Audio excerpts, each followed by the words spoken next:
Victor did not get to see Ronald that day. He didn't even get past the gates.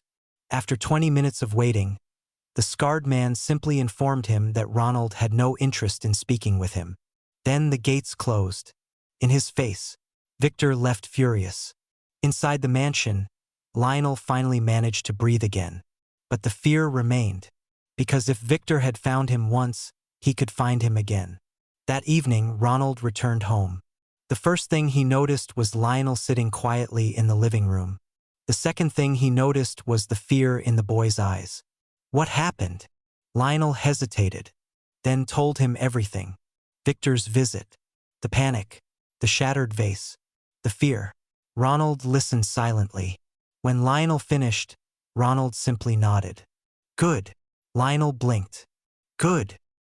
He came himself. The answer confused him. Ronald loosened his tie. If Victor is personally looking for you, it means he's running out of options. For the first time, Lionel realized something. Victor wasn't winning. He was desperate. And desperate people made mistakes. A week later, Ronald proved it. Victor made another move. This time he contacted the media. Stories suddenly appeared online. Articles questioning Ronald. Accusations. Rumors. Speculation. Nothing serious. Just enough to create noise. Lionel found one article and immediately panicked.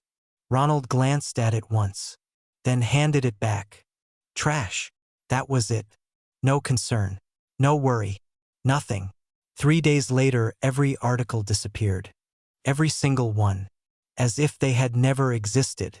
Lionel stopped asking questions after that, because the answers were becoming increasingly frightening. Months passed. For the first time in years, Lionel began living instead of surviving.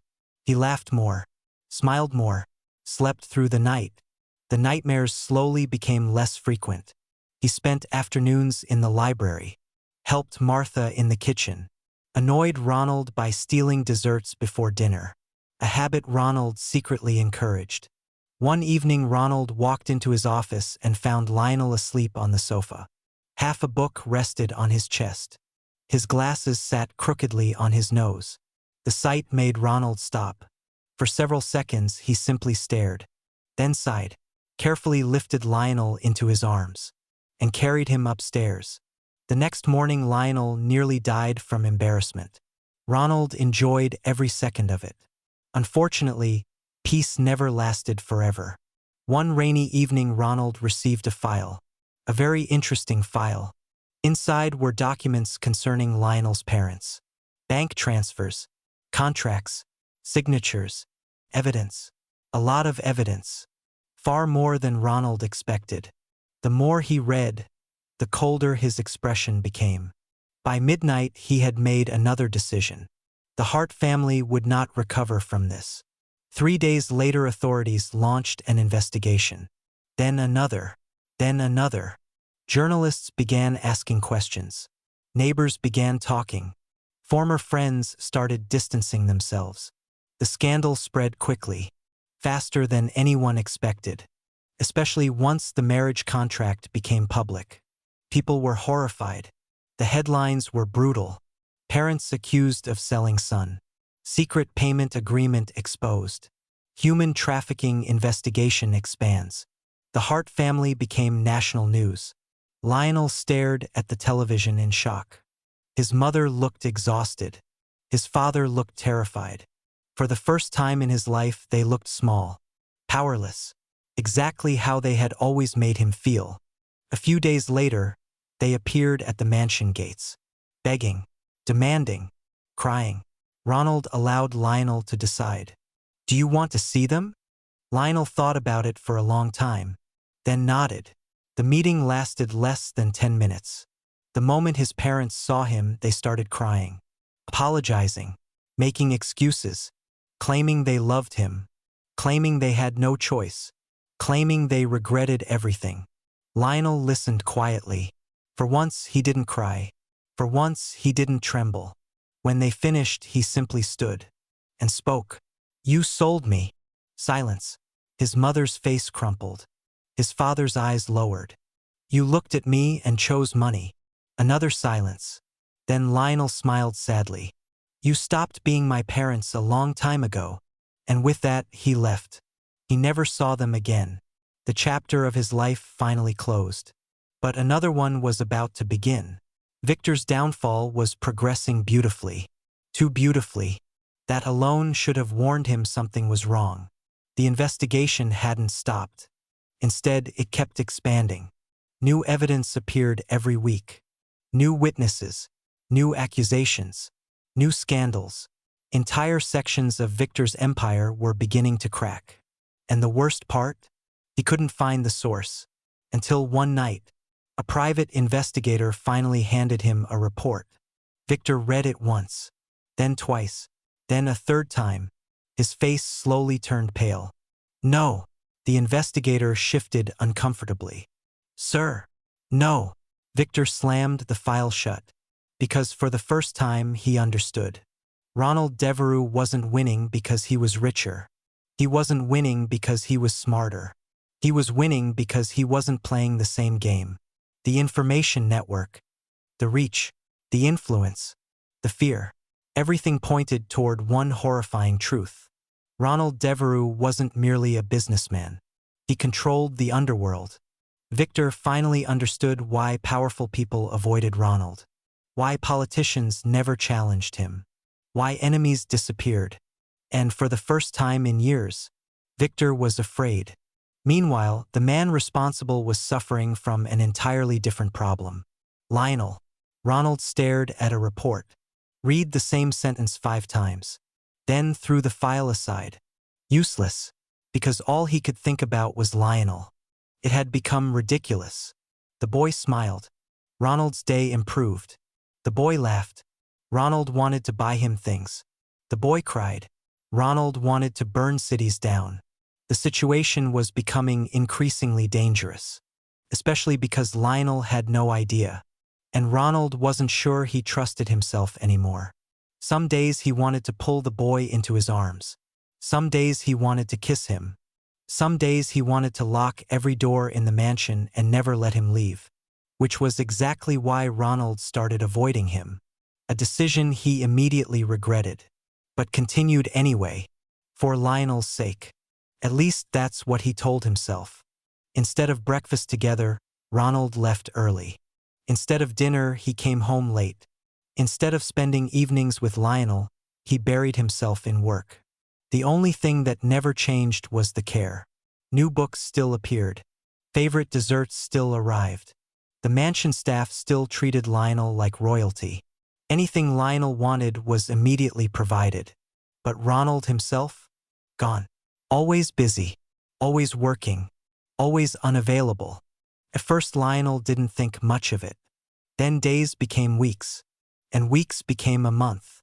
The loneliness slowly returned. One afternoon he found Ronald's assistant, a young man named Daniel. Is Ronald busy? Daniel nearly laughed. The question had become routine. The boss is busy. Lionel lowered his gaze. Oh. Daniel immediately felt guilty. The kid looked like someone had kicked a puppy. Unfortunately, Daniel valued his life, and Ronald had specifically forbidden anyone from discussing him. So Daniel simply repeated, "The boss is busy." Lionel smiled weakly, then walked away. Daniel watched him leave, and thought, "Boss, you're an idiot. A complete idiot." Because even a blind person could see what was happening. Lionel missed Ronald, and Ronald missed Lionel. Yet somehow both were miserable. Weeks later, Lionel sat alone in the library, a book resting in his lap, unread, his thoughts elsewhere. For months Ronald had protected him, fed him, spoiled him, made him feel safe, made him laugh, made him feel important, wanted, needed. Somewhere along the way, Lionel had fallen. Hard. Painfully hard. The realization should have terrified him. Instead, it simply made his chest ache. Because Ronald was pulling away. Maybe he was tired of him. Maybe Lionel had overstayed his welcome. Maybe now that Victor was almost gone, Ronald no longer needed him around. The thought hurt far more than it should have. That night Lionel cried himself to sleep. The next morning he made a decision. He couldn't keep wondering. He needed answers, even if they hurt.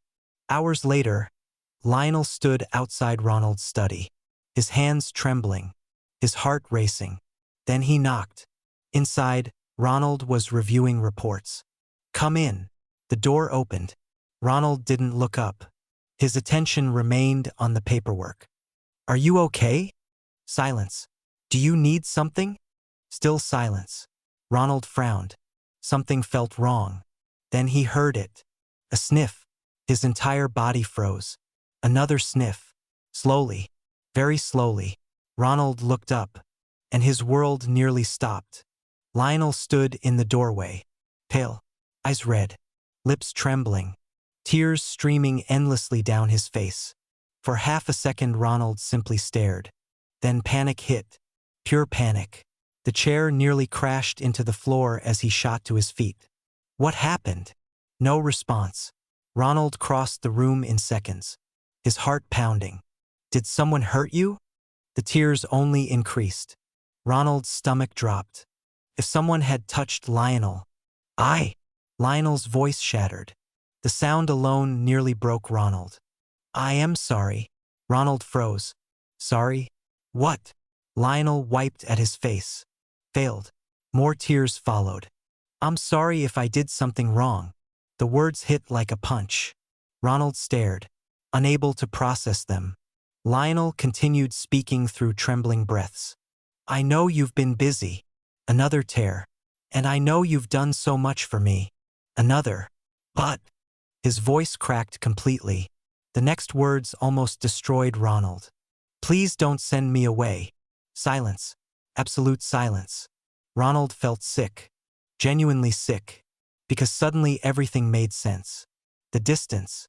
The avoidance. The late nights. Lionel hadn't interpreted them the way Ronald intended. The boy thought he was being abandoned. The realization filled Ronald with immediate self-loathing. "You idiot. You absolute idiot." Ronald gently grabbed Lionel's shoulders. "Look at me." Lionel hesitated, then slowly lifted his head. Those beautiful eyes were swollen from crying. Ronald wanted to strangle himself. "Who told you I was sending you away?" Lionel blinked. "And no one." "Then why would you think that?" The answer came immediately. "Because you stopped spending time with me." Ronald closed his eyes. 1 second. 2 seconds. 3. Because there was no good response to that. Only guilt. A lot of guilt. When he opened his eyes again, Lionel looked even more nervous, as if expecting punishment. Instead, Ronald sighed, then did something surprising. He gently pulled Lionel into his arms. The younger man froze, completely froze. Ronald's voice came from above him, soft, rarely heard. "You little troublemaker." Lionel blinked. "What?" "You spent weeks making yourself miserable." Ronald carefully wiped away a tear. Then another. His thumb brushed Lionel's cheek. "I should charge you for emotional damages." A tiny laugh escaped through the tears. Ronald immediately felt relieved. There he was, his Lionel, the one who smiled, the one who laughed, the one who made Ronald's entire day brighter without even trying. "You aren't going anywhere." Lionel stared. Ronald continued. "Understand." A nod. "Good." Another tear slipped down. Ronald sighed dramatically. Still crying. "I can't help it. I've noticed." Another tiny laugh. "Progress." Ronald pulled him a little closer, ignoring how dangerous that felt, ignoring how much he wanted to keep him there, ignoring everything except the relief of seeing him smile again. For now, that was enough. But deep down, Ronald already knew the truth. Avoiding Lionel wasn't working. It was never going to work. Because the more distance he created, the more impossible it became to imagine a life without him. And that realization frightened Ronald far more than Victor Langston ever could. Ronald's arms tightened slightly around Lionel. Not enough to trap him, just enough to reassure him. The room grew quiet. For several moments, neither of them spoke. Lionel's breathing slowly steadied. The tears finally stopped. Yet Ronald's guilt remained, because the boy should never have cried like that. Not because of him. Especially not because of him. Finally Ronald sighed. There is something I need to tell you. Lionel immediately became nervous. Ronald noticed, and almost laughed. The boy truly wore every emotion on his face. I wasn't avoiding you because I was tired of you. Lionel blinked. Then why? Ronald hesitated. A rare occurrence. The words felt strangely difficult. I was avoiding you because I didn't trust myself. The answer confused Lionel even more. What does that mean? Ronald looked away. Something he almost never did. Then he admitted, I wanted to kiss you. Silence. Complete silence. Lionel froze. Ronald continued before the younger man could panic. I wanted to hold your hand. A pause. Spend time with you. Another pause. I wanted things I shouldn't want unless you felt the same. The room suddenly felt very small. Lionel could hear his own heartbeat. Ronald exhaled slowly. You've been through enough. His voice was calm, steady. I didn't want you to think you had to accept me because I helped you. Lionel stared.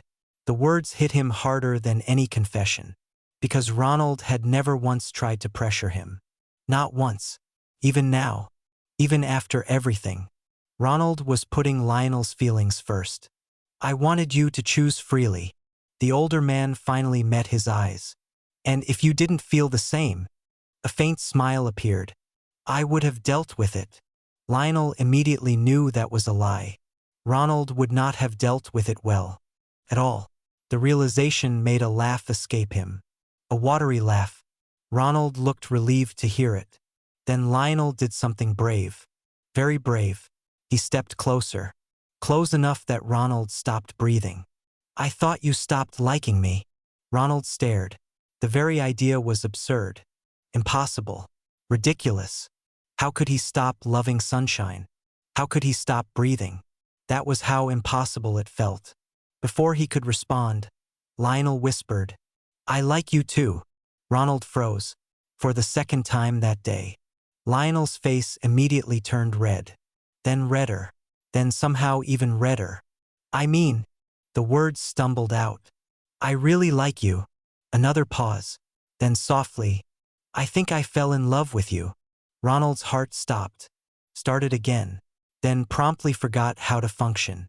For a terrifying man feared across the country, this was deeply embarrassing. Lionel looked away first. Too shy to maintain eye contact. I just didn't know if you could ever feel the same. That was apparently Ronald's limit. His hand gently lifted Lionel's chin. Slowly, carefully, giving him every opportunity to pull away. Lionel didn't.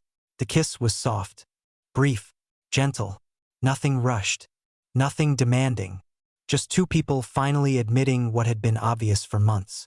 When they separated, Lionel looked completely flustered. Ronald looked suspiciously pleased with himself. You turn red very easily. Lionel covered his face. Stop. No. Ronald. It's adorable. Lionel groaned. Ronald laughed. And for the first time in a long time, everything felt right. That night they fell asleep together. Not because either wanted more. Simply because neither wanted distance anymore. Lionel curled against Ronald's side. Warm. Safe. Content. Ronald held him carefully. As though he were something precious. Something irreplaceable. For the first time since Lionel entered his life, Ronald slept peacefully. Weeks passed. Then months. Victor Langston became a memory. His empire collapsed. His crimes exposed. His future limited to prison walls. Nobody spoke about him anymore. Nobody cared. Lionel certainly didn't. For the first time in his life, he was happy. Truly happy. The mansion felt like home. The staff adored him. The bodyguards treated him like a younger brother. Martha spoiled him endlessly. And Ronald worshipped him. There was no other word for it. Everywhere Lionel went, a bodyguard followed. Everywhere. To the bookstore. To cafes. To shopping centers.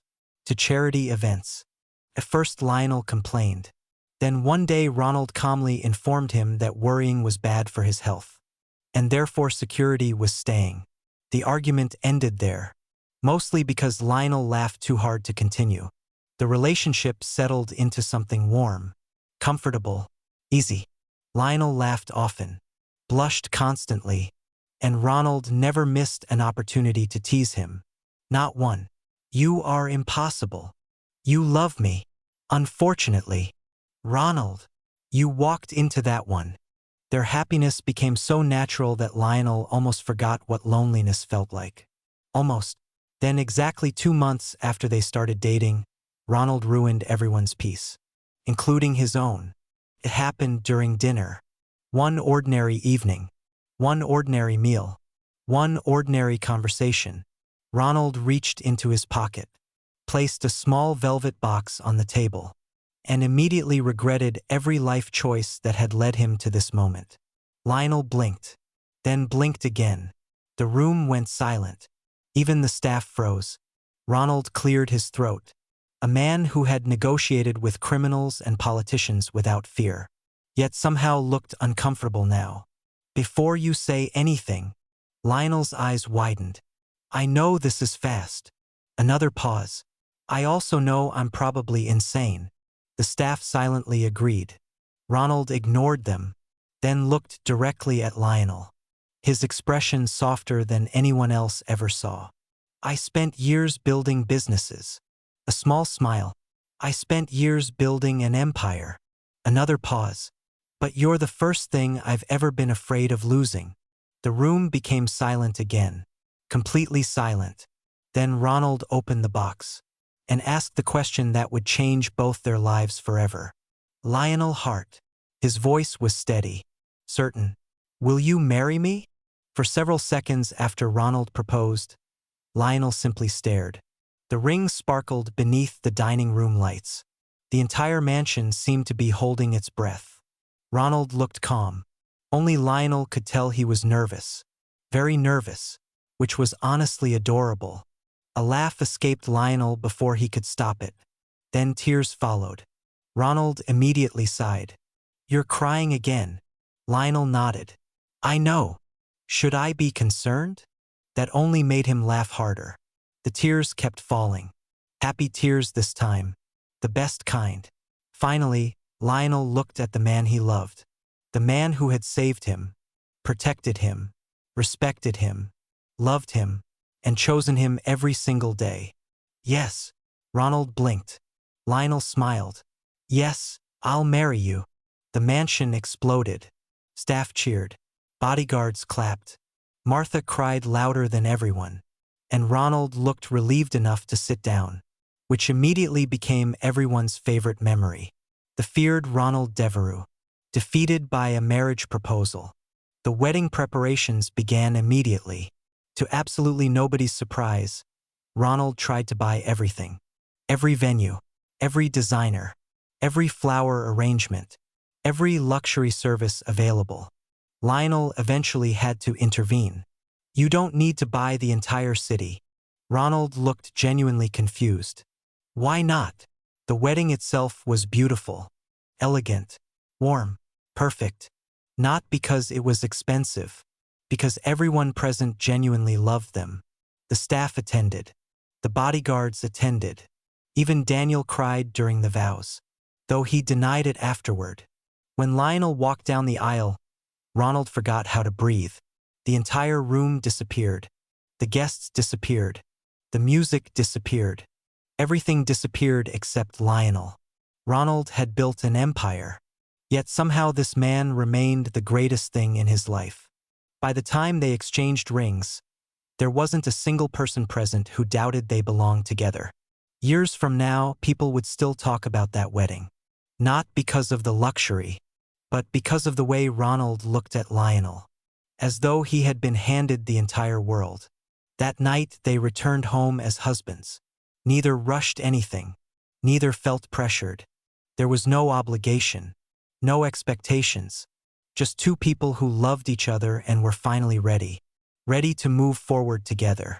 The next morning, however, Lionel regretted many life decisions. specifically the decision to get out of bed. He took exactly 3 steps, then nearly collapsed. Ronald caught him immediately. Lionel looked horrified. "My legs." Ronald looked far too amused.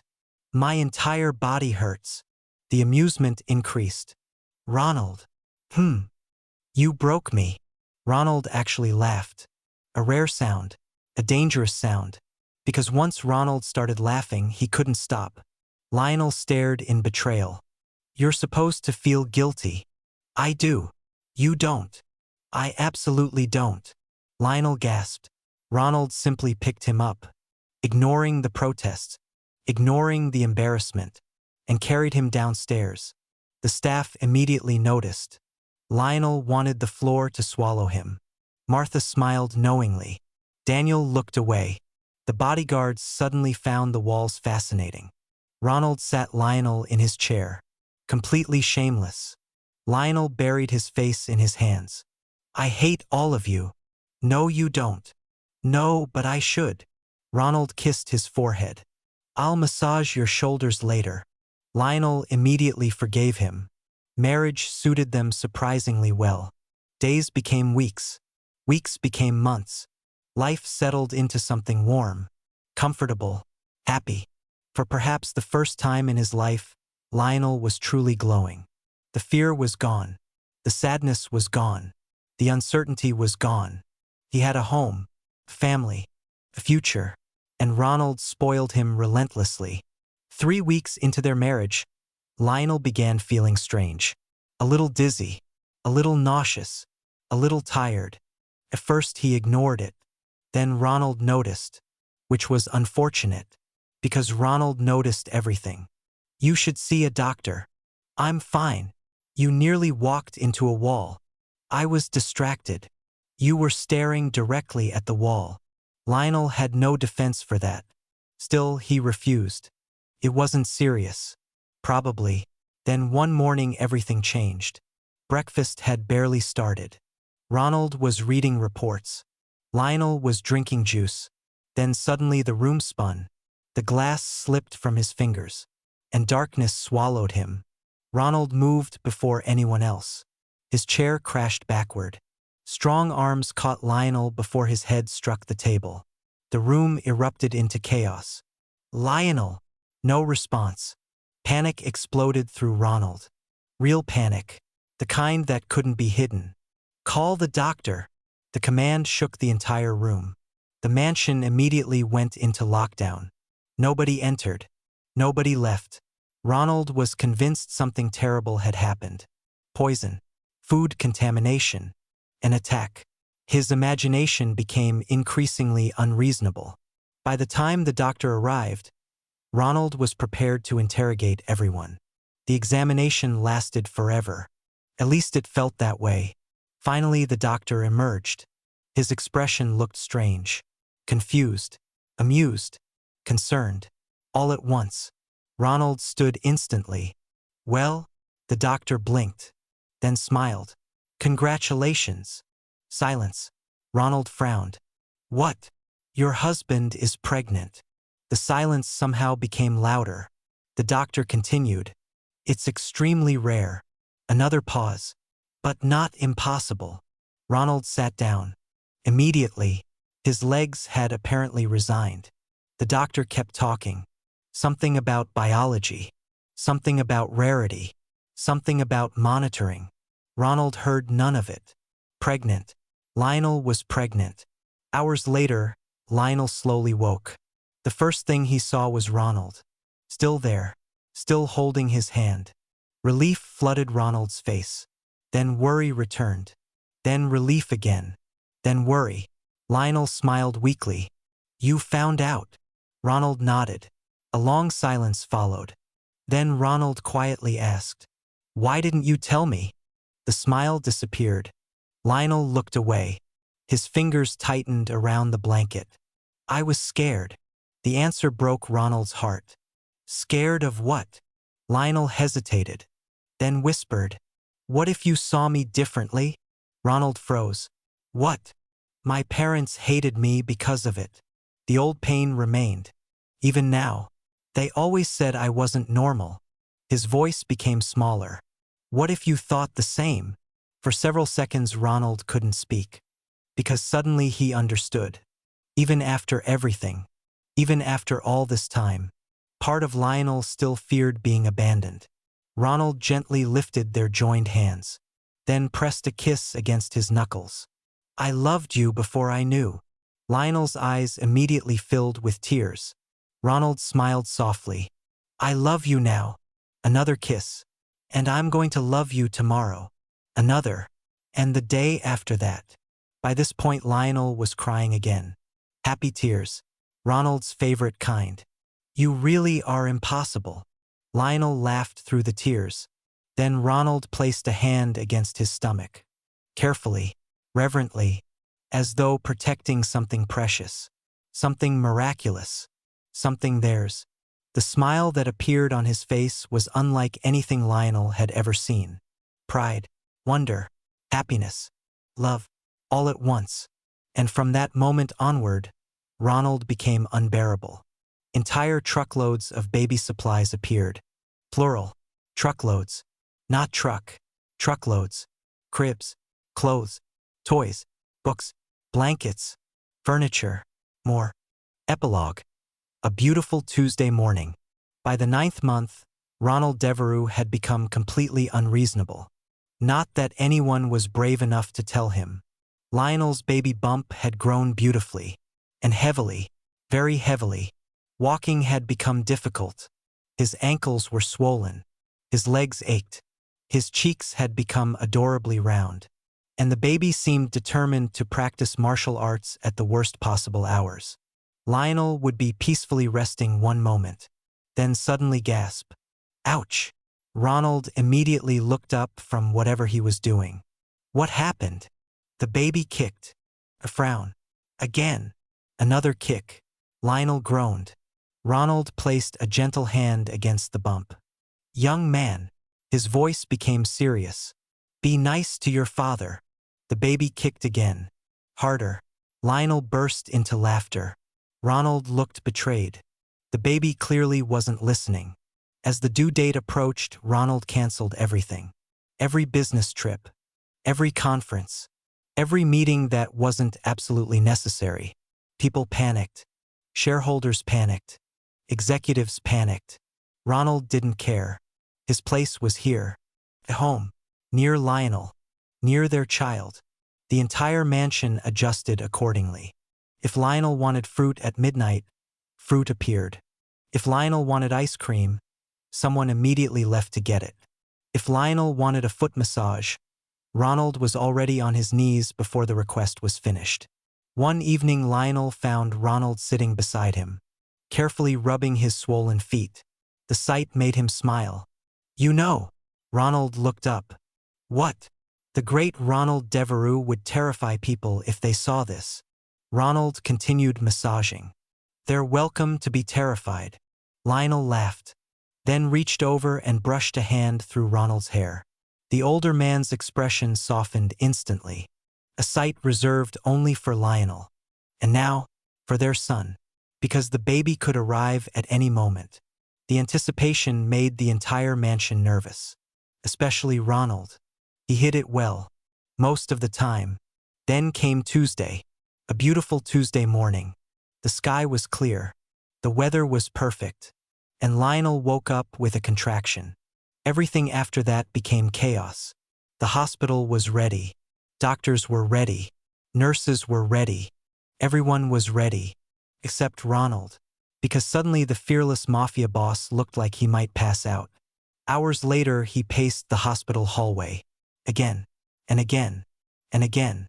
The nurses watched with amusement. Bodyguards watched nervously. Daniel watched while secretly recording mental blackmail material. Ronald ignored them all. His thoughts were elsewhere. What if something went wrong? What if Lionel got hurt? What if the delivery room door finally opened? Ronald stopped instantly. A doctor stepped outside, smiling, and behind him a nurse carried a tiny bundle wrapped in blue. For one terrifying second Ronald couldn't move. Then the doctor spoke. Congratulations. The The smile widened. You have a healthy baby boy. A son. His son. The nurse carefully held out the baby. The tiny face peeked from the blanket. Small. Perfect. Beautiful. Everyone expected Ronald to rush forward. Instead, he immediately asked, "My husband?" The nurses exchanged smiles. The doctor chuckled. "He's fine." Only then did Ronald breathe. The tension disappeared from his shoulders. The fear vanished. Relief flooded through him. "Can I see him?" "Of course." The nurse gently carried the baby while Ronald followed. The moment he entered the room, his gaze found Lionel, pale, exhausted, but smiling, alive, safe, beautiful. Ronald crossed the room immediately. His hand found Lionel's. For several seconds, neither spoke. They simply looked at each other. Everything else faded away. Finally, Ronald lowered his head and pressed a kiss against Lionel's forehead. "You scared me." Lionel laughed softly. "You looked terrified." "I was."